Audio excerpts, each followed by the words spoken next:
নমস্কার। এই যে শাড়িপত্র বের করেছি, কারণ আমি যাব আমার মাসিদার বাড়ি।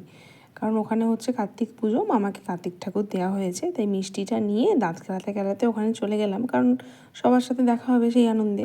আর গিয়েই দেখছি কার্তিকের মা এখন ফল কাটছে আর জোগাড় করতে ব্যস্ত, কারণ ঠাকুরমশাই চলে এসছে। আর সেই জন্য আমার বড়বাবু একটু হেল্প করে দিচ্ছে, তাড়াতাড়ি জোগাড়টা হয়ে যায়, কারণ পুজোর জোগাড় তাড়াতাড়ি হলে পুজোটা তাড়াতাড়ি শুরু হবে। আমাদের দিকে নিয়ম আছে, যখন কার্তিক দেয়, যারা দেয় তারা কাগজে করে লিখে দেয় তাদের কত টাকা দিতে হবে, তো সেই দাবি মিটিয়ে অনুমতি নিয়ে পুজো শুরু করতে হয়। তো এখন সেই পর্বটাই চলছে। আর মামা নেগোসিয়েশন করছিল টাকাপত্র নিয়ে, তো আলটিমেটলি মামা জিতে গেল, কম টাকাতেই ডিল হয়ে গেল। এরপর আমরা যাচ্ছি ঘট তুলতে।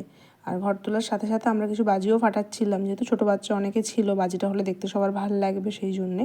আর রাতের ভোগ খাওয়ানোর জন্য অনেক ছোটো বাচ্চাকে নিমন্ত্রণ করা হয়েছিল, তাই জন্য পুজোটা খুব তাড়াতাড়ি শুরু করে দিয়েছিল, কারণ বেশি রাত হলে হবে না। একে তো ওই দিন খুব ভালো ঠান্ডাও ছিল। আর হোমের সামনে আমার বসতে খুব ভালো লাগে। এই যে হোমের শেষে শান্তির জল দিয়ে পুজো শেষ হলো, আমি ওখানেই ছিলাম।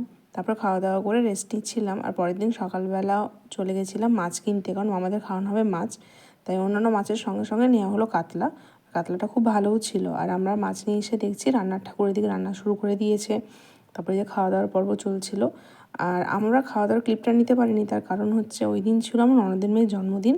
ওখান থেকে আমরা ওর কাছে যাব, সেই জন্য তাড়াতাড়ি চলে এসেছিলাম খাওয়া দাওয়া করে। আর ওর জন্মদিনে যেহেতু নভেম্বরের লাস্ট উইকের দিক থেকে সমস্ত স্কুলে এক্সাম শুরু হয়ে যায়, সেই জন্য ওরও এক্সাম চলছিল, প্রত্যেক বছরই হয়।